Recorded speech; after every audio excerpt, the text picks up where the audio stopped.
Hello dear students, I am Ataullah your chemistry teacher. आप देख रहे हैं मेरा यूट्यूब चैनल सुपर केमिस्ट्री।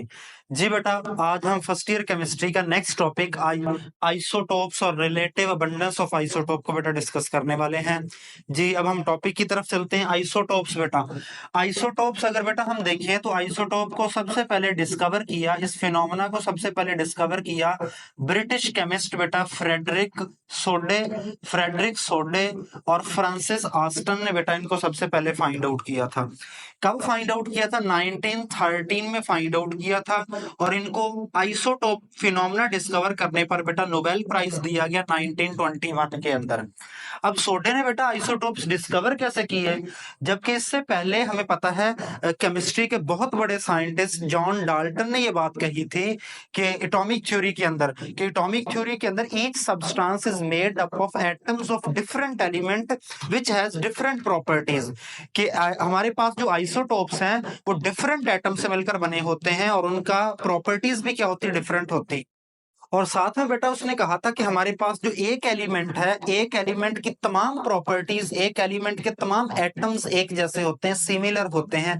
तो अब जब उसने बेटा कहा था कि एक एलिमेंट के तमाम एटम्स एक जैसे हैं, तो सोडे ने फिर बेटा कैसे कह दिया कि एक एलिमेंट के एटम्स डिफरेंट भी हो सकते हैं।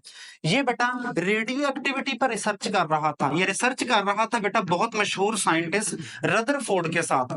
इसने बेटा नोट किया कि जब हम किसी एलिमेंट, मसलन मेरे पास एक एलिमेंट है कॉपर होता है 2965। कॉपर के ऊपर जब हम बेटा एक न्यूट्रॉन बमबार करवाते हैं तो न्यूट्रॉन बमबार होने के बाद भी बेटा वो कॉपर ही रहता है, कॉपर रहता। अब वो किस कॉपर में चेंज हो गया? अब वो चेंज हो जाता कॉपर 66 के अंदर। यानी कि पहले भी कॉपर था, अब भी कॉपर है। अब उसका मास डिफरेंट हो गया है, प्रोटॉन उसमें सेम है। तो इसने नोट किया कि पहले भी वो कॉपर था, अब भी कॉपर है, एटॉमिक नंबर सेम है, सिर्फ मास डिफरेंट हुआ। मास डिफरेंट क्यों हुआ? क्योंकि इस कॉपर ने एक न्यूट्रॉन खा लिया था, एक न्यूट्रॉन गेन किया। तो इसको बेटा उसने क्या कहा? इसी को उसने कहा कि ये बेटा क्या बन गया? आइसोटोप बन गया है। क्या बन गया है? आइसोटोप बन गया। और आइसोटोप में जरा देखिए फर्क किस चीज का पड़ा। आइसोटोप में प्रोटॉन सेम होंगे, सेम प्रोटॉन होंगे, और डिफरेंट क्या होगा? मास नंबर डिफरेंट होगा, मास नंबर। और मास नंबर डिफरेंट कैसे हुआ? जब उसने न्यूट्रॉन गेन किया तो मास नंबर न्यूट्रॉन की बेस पर बेटा डिफरेंट हो जाएगा। तो इससे बेटा उसने आइसोटोपी फिनोमेना बेटा डिस्कवर किया। तो अब हम देखेंगे आइसोटोप होता क्या है। Isotopes atoms of same element, element same है, ये भी कॉपर है, ये भी कॉपर है, एक ही एलिमेंट के दो एटम्स हैं। Atoms of same elements that have different message, इनके मैसेज देखें डिफरेंट है 65 66, बट हैव सेम, क्या चीज सेम है? एटॉमिक नंबर सेम है, इसका भी 29, इसका भी 29। तो एटॉमिक नंबर सेम हो, मास डिफरेंट हो, इसको बेटा हम क्या बोलते हैं? आइसोटोप्स। और ये फिनोमेना बेटा आइसोटोपी कहलाता है। अब हम इसी को समझ रहे कि बेसिक चीज मैंने यहां से समझा दी है। प्रोटॉन सेम है, मास डिफरेंट। और मास डिफरेंट क्यों हुआ? डिफरेंट नंबर ऑफ न्यूट्रॉन ने मास डिफरेंट किया है इसका। मसलन मेरे पास बेटा हाइड्रोजन है, हाइड्रोजन के 3 आइसोटोप्स प्रोटियम, ड्यूट्रियम और ट्रिटियम बेटा होते हैं। ये बेटा मेरे पास प्रोटियम है, इसका एटॉमिक नंबर 1, मास भी 1 है। हमें पता है जो बेटा, अब हमने देखना है इसका मास नंबर। हमें पता है मास नंबर बराबर होता है प्रोटॉन प्लस न्यूट्रॉन के। तो यहां पर बेटा इसका प्रोटॉन कितने हैं? प्रोटॉन 1 है, तो इसका एटॉमिक नंबर भी 1 होगा। प्रोटॉन की तादाद एटॉमिक नंबर होता है। और बेटा मास नंबर जो ऊपर हम लिखते हैं वो क्या होता है? वो प्रोटॉन प्लस न्यूट्रॉन होता है। तो इसमें बेटा प्रोटियम में देखिएगा प्रोटॉन 1 है और न्यूट्रॉन 0 है, तो 1 + 0 मास नंबर भी इसका 1 रहेगा। ड्यूट्रियम देखिएगा, ड्यूट्रियम में बेटा प्रोटॉन एक ही है, एटॉमिक नंबर इसका 1 ही है, लेकिन मास नंबर 2 है। इसका मतलब है प्रोटॉन इसमें 1 है तो न्यूट्रॉन भी 1, और जब मैं प्रोटॉन प्लस न्यूट्रॉन करूंगा तो 1 + 1 कितना आ जाएगा? 2 मास नंबर आ जाएगा। ट्रिटियम में बेटा देखिएगा इसका मास नंबर है 3, मास नंबर 3 है, तो बेटा इसमें क्या है? प्रोटॉन एक ही है, प्रोटॉन एक है, जबकि मास 3 है। मास 3 बेटा कैसे निकला? प्रोटॉन प्लस न्यूट्रॉन से। प्रोटॉन एक है तो न्यूट्रॉन कितने बेटा मुझे पुट करने पड़ेंगे? 2 न्यूट्रॉन पुट करने पड़ेंगे, तो ये क्या हो जाएगा? 3 मास निकल आएगा। तो इससे भी हमें क्लियर बेटा पता चल गया इन तमाम में देखें प्रोटॉन सेम है, डिफरेंट है तो क्या है? न्यूट्रॉन डिफरेंट, जो मैंने यहां से पहले ही आपको बता दिया था। तो इनका मास नंबर बेटा क्या होता है? डिफरेंट होता है। प्रोटॉन नंबर क्या होता है बेटा? सेम होता है इनका। अब हम देखेंगे कि जो आइसोटोप है इसको आइसोटोप बोलते क्यों, ये भी बेटा हम यहां पर देखेंगे। और साथ में बेटा आइसोटोप्स के एटम्स के बीच में सिमिलरिटीज और डिसिमिलरिटीज देखेंगे। सिमिलरिटी, पहली सिमिलरिटी बेटा क्या है, तमाम आइसोटोप्स में बेटा क्या है, same position in periodic table. अगर प्रोटियम है, ड्यूट्रियम है, ट्रीटियम है, पीरियोडिक टेबल में एक ही पोजीशन पर बेटा फॉल करेंगे। क्यों? क्योंकि हमें पता बेटा पीरियोडिक टेबल को अरेंज किया गया है किसकी बेस पर, एटॉमिक नंबर की बेस पर। इन तमाम का एटॉमिक नंबर सेम है तो पीरियोडिक टेबल में पोजीशन सेम होगी। इसी वजह से बेटा हम इसको आइसोटोप बोलते हैं। आइसो से बेटा मुराद है, आइसो से मुराद है सेम, और टॉप से मुराद होता है बेटा position in periodic table, position in periodic table. तो इनकी पीरियोडिक टेबल में पोजीशन सेम है, इस वजह से बेटा हम इनको आइसोटोप बोलते हैं। तो पहली सिमिलरिटी क्या होगी बेटा, तमाम के position in periodic table same है, same number of proton, proton इनमें सेम होगा। और जब प्रोटॉन सेम होगा तो हमें पता है जितना पॉजिटिव चार्ज होता है नेगेटिव चार्ज भी उतना ही होता है। तो साथ में इलेक्ट्रॉन भी सेम होंगे, इसके क्या होंगे बेटा, इलेक्ट्रॉन भी सेम होंगे। तो same number of proton, same number of electron, और इसी वजह से केमिकल प्रॉपर्टीज भी सेम होगी। क्यों? क्योंकि बेटा जो केमिकल प्रॉपर्टीज होती है ना वो डिपेंड कर रही होती है इलेक्ट्रॉन पर। यानी कि जो जब भी कोई एटम रिएक्शन करता है कि केमिकल रिएक्शन, तो वो रिएक्शन इलेक्ट्रॉन ने करना होता है। तो जब इनके अंदर इलेक्ट्रॉन्स की तादाद सेम है तो क्या होगा, इनकी केमिकल प्रॉपर्टीज भी सेम होगी, केमिकल प्रॉपर्टीज सेम है जी। अब डिसिमिलरिटीज देखेंगे तो पहली डिसिमिलरिटी क्या है, डिफरेंट मास नंबर। इनका मास नंबर डिफरेंट है, इसका वजन कुछ और है, इसका कुछ और है, इसका कुछ और है। डिफरेंट न्यूट्रॉन, और जो वजन जो डिफरेंट हुआ वो किस बेस पर हुआ, न्यूट्रॉन डिफरेंट हुए इसमें, तो नंबर ऑफ न्यूट्रॉन डिफरेंट है। जबकि इनकी फिजिकल प्रॉपर्टीज बेटा क्या है, फिजिकल प्रॉपर्टीज भी डिफरेंट है। अब फिजिकल प्रॉपर्टी बेटा देखें, फिजिकल प्रॉपर्टी दिखने में कोई चीज कैसी है, तो दिखने में बेटा देखें ये इसका मास कम है, तो दिखने में जिसका मास कम होता है वो चीज छोटी नजर आती है, वो बेटा पतली चीज नजर आती है, हल्की चीज नजर आती है। इसका मास ज्यादा होगा तो ये ज्यादा बल्कि नजर आएगा, इसका मास ज्यादा होगा तो ये और ज्यादा बल्कि। तो जिसका बेटा डिफरेंट फिजिकल प्रॉपर्टी है, यानी कि इसका वजन डिफरेंट है, जिसका वजन डिफरेंट है वो चीज दिखने में भी डिफरेंट होती है। मसलन मेरे पास ये मार्कर है, इसका वजन कुछ और है, एक मेरे पास चेयर है उसका वजन कुछ और है, तो दिखने में वो चीज अलग हो जाती है। अगर मेरे पास एक मार्कर में एक ये ले लूं बेटा और एक मार्कर 1 किलोग्राम वजन का ले लूं तो वो बेटा उसके दिखने में डिफरेंट नजर आएगा।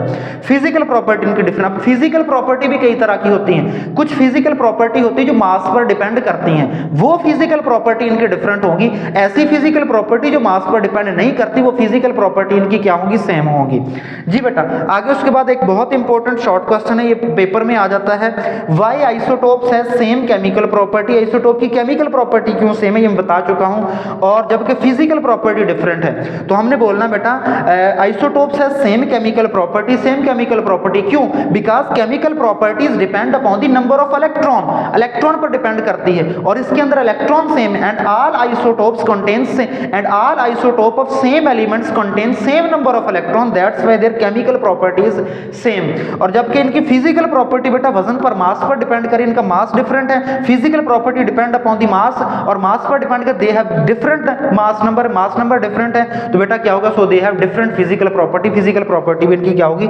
डिफरेंट होगी। अब उसके बाद बेटा ये बहुत इंपॉर्टेंट एमसीक्यू आ जाते हैं कि किस एलिमेंट के कितने आइसोटोप है। हाइड्रोजन के 3 आइसोटोप है, ये याद रख लेने हैं आपने। ऑक्सीजन के 3 है, कैल्शियम और प्लाटिनम के 3 है, कैडमियम के 9 और टिन के 11। ये टिन वाला बहुत मरतबा एमसीक्यू आया हुआ है तो ये आपको क्लियर होना चाहिए। ये बेटा हमारा टॉपिक था आइसोटोप्स। अब हम आइसोटोप के बाद बेटा दूसरे टॉपिक की तरफ चलते हैं, relative abundance of isotope. Abundance किसको बोलते हैं बेटा, अबंडेंस बोलते हैं मिकदार को। अब हमने देखना है, हमें पता चल गया एक एलिमेंट के डिफरेंट आइसोटोप्स हो सकते हैं। अब हमने इस टॉपिक में देखना हर आइसोटोप हमारी दुनिया में कितने कितने परसेंट पाया जा रहा है। मसलन नियोन में एक एग्जांपल ले रहा हूं, नियोन 20 हमारी दुनिया में टोटल नियोन में 90.92% पाया जाता है, नियोन 21 0.26% और नियोन 22 8.82% बेटा पाया जाता है।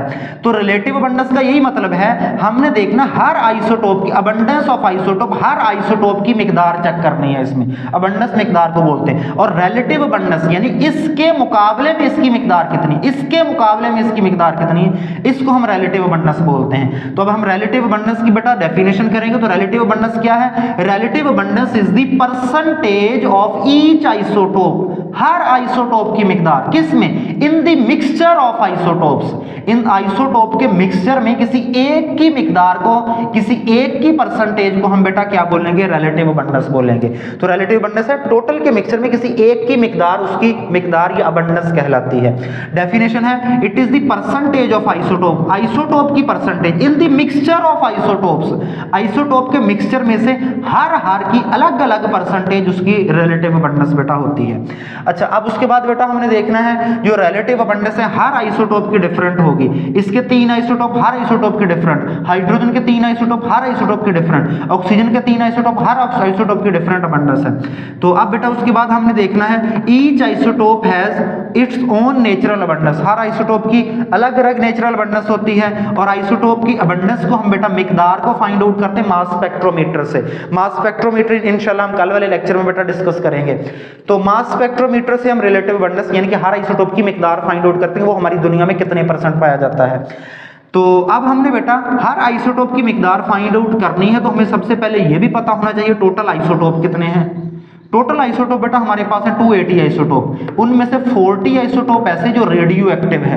रेडियो एक्टिव बोलते हैं जिनमें से रेडिएशन नहीं कर रही होती, खुद ब खुद शॉय नहीं कर रही होती हैं, उनको हम रेडियो एक्टिव आइसोटोप्स बेटा, रेडियो एक्टिव एलिमेंट्स बोलते हैं। मसलन बेटा आपने नोट किया होगा बाज हम तस्बीह वगैरह खरीदे तो रात के वक्त चमक रही होती है, क्यों? क्योंकि उसके अंदर उन्होंने रेडियो एक्टिव एलिमेंट्स डाले हुए होते हैं जो रात के वक्त खुद ब खुद रेडिएशन खारिज कर रहे होते हैं और हमें वो चीज चमकदार नजर आ रही होती है।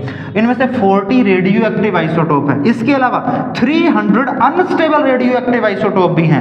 अनस्टेबल रेडियो एक्टिव आइसोटोप का मतलब ये भी आइसोटोप है लेकिन बहुत ज्यादा अनस्टेबल है, जैसे बनते हैं वैसे की वैसे क्या हो जाते हैं, ब्रेक डाउन हो जाते हैं। और ये जो हमारे पास 280 और 280 में 40 रेडियो एक्टिव है, ये स्टेबल है और ये highly unstable radio active elements है 300। तो हमें पता चल गया टोटल आइसोटोप कितने, उनमें स्टेबल आइसोटोप कितने हैं। अब बेटा हम उसके बाद देखेंगे बाज आइसोटोप हमारे पास ऐसे होते हैं, एलिमेंट ऐसे होते हैं जिनका सिर्फ एक ही आइसोटोप होता है, उनको हम बोलते हैं mono isotopic element. Mono isotopic element किसको, नेम से ज़ाहिर एक आइसोटोप वाले elements. Definition elements that have only one isotope, ऐसे एलिमेंट जिनका सिर्फ एक आइसोटोप होगा मोनो आइसोटोपिक एलिमेंट कहलाएंगे। इसकी एग्जांपल है बेटा, एग्जांपल पेपर में पूछ ली जाती है। इसकी एग्जांपल है आयोडीन, आयोडीन का सिर्फ एक आइसोटोप होता है। फ्लोरीन का सिर्फ एक आइसोटोप होता है। आर्सेनिक सिर्फ एक आइसोटोप होता है, समझ रहे बेटा। इसी तरीके से गोल्ड का सिर्फ एक आइसोटोप, ये मोनो आइसोटोपिक एलिमेंट होते हैं। तो अब हम देखेंगे बाज आइसोटोप, जब हमने यहां पर देखे कुछ आइसोटोप की अबंडेंस ज्यादा है कुछ की कम है, तो अब वो चीज हमने देखनी है कौन सी चीज है, कौन सा फैक्टर है जो डिटरमिन करता है किसकी अबंडेंस ज्यादा होगी किसकी कम होगी। जी बेटा अब हमने ये फैक्टर्स देखना, उसने बोला एलिमेंट्स जिनका एटॉमिक नंबर ऑड होगा, जिनका एटॉमिक नंबर क्या होगा, ऑड होगा। ऑड यानी कि ताक होगा, 1 3 5 7 ये होंगे, तो बेटा क्या होंगे, लेस कॉमन, उनके आइसोटोप नहीं पाए जाएंगे, ये बहुत कम पाए जाएंगे। अगर पाए भी जाते हैं तो इनके क्या है बेटा, नेवर पोजेस 2 स्टेबल आइसोटोप, इनके दो से कभी भी ज्यादा आइसोटोप नहीं मिलेंगे जिनका एटॉमिक नंबर क्या है, ऑड में। जिनका एटॉमिक नंबर बेटा इवन में है वो स्टेबल आइसोटोप बनाते हैं, और जिनका एटॉमिक नंबर भी इवन में है और एटॉमिक मास भी इवन में है वो बेटा क्या होते हैं, स्टेबल हो जाते हैं। क्यों? क्योंकि बेटा जिनका एटॉमिक नंबर और एटॉमिक मास इवन में हो गया ना, मसलन मैं एक एलिमेंट ले रहा हूं यहां पर मैग्नीशियम, तो मैग्नीशियम का 12 और 24 है, तो यहां पर बेटा क्या है, इनके प्रोटॉन और न्यूट्रॉन बेटा क्या हो जाते हैं, बिल्कुल पेयर अप हो सकते हैं, और जो चीज पेयर अप हो जाए तो वो चीज क्या हो जाती है, स्टेबल हो जाती है। तो यहां पर बेटा क्या है, जिनका एटॉमिक नंबर और एटॉमिक मास बेटा क्या हो, इवन में हो वो दोनों क्या होते हैं, स्टेबल होते हैं। मसलन एग्जांपल दे रहा है, उसने बोला कि ये कुछ उसने एलिमेंट्स लिए हैं जिनका एटॉमिक नंबर भी इवन में है, एटॉमिक मास भी इवन में, बहुत स्टेबल है। मसलन बेटा ऑक्सीजन है, एटॉमिक नंबर 8 और एटॉमिक मास 16, और खास तौर पर वो एलिमेंट जिनका एटॉमिक नंबर और मास 4 का मल्टीपल हो वो ज्यादा स्टेबल हो जाती है, मैंने 4 हो गया, 8 हो गया, 12 हो गया। तो यहां पर बेटा देखें ये मैग्नीशियम 12 24 दोनों इवन में है, सिलिकॉन 14 28 दोनों इवन में है, आयरन 26 56 दोनों इवन में है। तो उसने बोला कि ये चंद एलिमेंट जिनका एटॉमिक नंबर एटॉमिक मास दोनों इवन में, हमारी 50% जमीन को यही सिर्फ बना रहे हैं, 50% हमारी अर्थ क्रस्ट से मिलकर बनी है। और फिर वो आगे बोल रहा है टोटल 280 आइसोटोप्स में से 154 आइसोटोप ऐसे हैं जिनका एटॉमिक नंबर भी इवन में है और एटॉमिक मास भी इवन में होता है। नेक्स्ट बेटा उसके बाद हम पढ़ते हैं आइसोटोन्स और आइसोबार्स क्या होते हैं। वैसे ये हमारे टॉपिक में नहीं है, एक मरतबा इसका एमसीक्यू आ गया था, तो ये इसको हम यहां से पढ़ लेते हैं। आइसोटोन्स क्या होते हैं, नेम से जाहिर है बेटा इसमें आइसोटोप अगर हम देखें तो इसमें P आ रहा है, तो इससे आपने समझ लेना है कि इसके अंदर नंबर ऑफ प्रोटॉन सेम होंगे। क्या होंगे, same number of proton, proton इनमें सेम होंगे। तो आइसोटोन में N आ रहा तो आपने याद रख लेना इसमें क्या होंगे, same number of neutron, neutron same होंगे। डिफरेंट क्या होगा, फिर प्रोटॉन डिफरेंट हो जाएंगे। और आइसोबार, बार बोलते बेटा वजन को, तो आपने समझ लेना है कि इसके अंदर जो ऊपर चीज लिखी होगी ना वो सेम होगी। तो आइसोटोन क्या होते हैं, same number of neutron, neutron same होंगे, प्रोटॉन डिफरेंट। मतलब मैं एग्जांपल दे रहा हूं, क्लोरीन 37, आर्गन 38, पोटासियम 39। तो बेटा देखिए क्लोरीन का मास होता है 7, क्लोरीन का एटॉमिक नंबर होता है 17, तो 17 तो देखें 17, 27 और 37, 20 इसमें न्यूट्रॉन है। आगे आर्गन देखिए 18 और 38, तो 18 आगे उसके बाद 28 और 38, यहां पर भी न्यूट्रॉन 20 है। पोटासियम 39, 19, 39, इसका एटॉमिक नंबर है 19 और मास है 39। तो इसको अगर हम देखें तो 19, 19 के बाद 29 और 39, 20 न्यूट्रॉन इसमें भी आ रहे हैं। तो इन तीनों के अंदर 20 नंबर ऑफ 20 न्यूट्रॉन है बेटा, तो न्यूट्रॉन सेम है तो ये आइसोटोन हो जाएंगे। आइसोबार क्या होते हैं, आइसोबार में सेम होंगे क्या, प्रोटॉन प्लस न्यूट्रॉन सेम होंगे। जबकि डिफरेंट क्या होगा, प्रोटॉन और न्यूट्रॉन ही डिफरेंट होंगे। देखें उनका प्रोटॉन और न्यूट्रॉन प्लस होकर सेम होंगे, अलग अलग वो डिफरेंट होंगे। मतलब मैं एग्जांपल ले रहा हूं यहां पर आर्गन की, तो आर्गन के अंदर बेटा क्या है, 18 प्रोटॉन है, 18 प्रोटॉन और मास नंबर है इसका 40। तो यहां पर बेटा मैंने क्या किया, 18 के अंदर 22 प्लस किया तो आंसर आया 40, यानी इसमें न्यूट्रॉन हो गए 22। और पोटासियम देखें, पोटासियम में 19 प्रोटॉन है और मास बेटा 40 मैंने करना है, तो इसके अंदर 21 मैंने न्यूट्रॉन पुट किए। और देखिए इसमें भी मास नंबर प्रोटॉन और न्यूट्रॉन, इसमें प्रोटॉन और न्यूट्रॉन डिफरेंट है लेकिन प्लस होकर सेम हो रहे हैं। कैल्शियम देखें, कैल्शियम में 20 प्रोटॉन है और 20 ही न्यूट्रॉन है। देखिए इसमें प्रोटॉन न्यूट्रॉन सभी में डिफरेंट है लेकिन प्लस होकर सेम हो रहे हैं, यानी कि उसका जो वजन आ रहा है ऊपर जो चीज लिखी है वो क्या हो रही है, सेम हो रही है। तो ये आइसोबार होता है। ये बेटा आज का हमारा टॉपिक खत्म हो गया। तो आपने बाकी एफएससी के लेक्चर्स बेटा नोट करने हो तो हमारी एफएससी की एक प्लेलिस्ट बनी, वहां से जाकर बाकी लेक्चर्स आप देख सकते हैं।